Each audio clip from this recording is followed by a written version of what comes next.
Syeda Ralun, beredar video seorang polisi gadungan di Palembang, Sumatera Selatan bernama Bayu Saputra ditangkap. Kepada polisi, pelaku mengaku memakai seragam polisi hanya iseng atau main-main.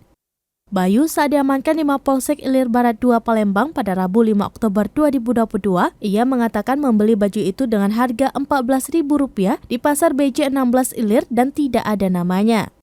Setelah ia beli, ia buatkan nama untuk dipasang di baju tersebut dan ia mengaku baru sekitar seminggu yang lalu.